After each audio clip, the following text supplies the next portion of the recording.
అసలు ముచ్చటేందంటే ఈ రోజు నేను ఈ అవతారంలో ఇంటికే వెళ్ళబోతున్నా. ఇంటికి వెళ్ళడానికి రెడీ అవ్వడం ఎందుకని రెడీ అవ్వాలి, బయట సూర్యుడు ఫుల్ కొడుతుండు, అందుకే సూర్యుడితో యుద్ధం చేద్దామని కరాటి కుంఫు అన్ని నేర్చుకున్నా. Queue queue queue.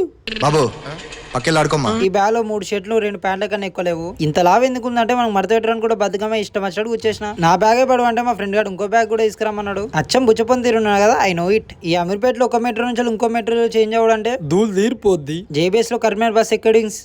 అమ్మయ్యా హైదరాబాద్ వాటిన శనిపోతుంది. అరే మళ్ళీ హైదరాబాద్ ముఖం చూడకరా. ఇహి అంత సంబరాడికి మళ్ళీ వచ్చేస్తాగా. బస్సులో లాస్ట్ సీట్ లో కూర్చున్నా కాబట్టి డిచిక్ డింకా అనుకుంటూ పోతున్నా. 7:30 వరకు కరీంనగర్ కి అయితే రీచ్ అయినామో. ఆడు వచ్చాడంటే పెద్ద తలనొప్పరా, వచ్చేసాడు రాడు. నన్నేనా? అవును బే నిన్నే. నేనేం చేశాను? కరీంనగర్ గారు హైదరాబాద్ నుంచి వచ్చా, రెస్పెక్ట్ ఇవ్వండి. ఏం బిగినవని అసలు ఏం బిగినవని? హైదరాబాద్ లో బాగా మెక్కేసి వండాడు, మళ్ళీ ఇడికి వచ్చి మెక్కేసి వందామని వచ్చినావా? అసలు భూమికి పట్టుకి లాభం ఎవరా నువ్వు? అసలు 5 రోజుల కన్నా కరీంనగర్ లెక్క అనవాడు అనుకుని నరుకుతా.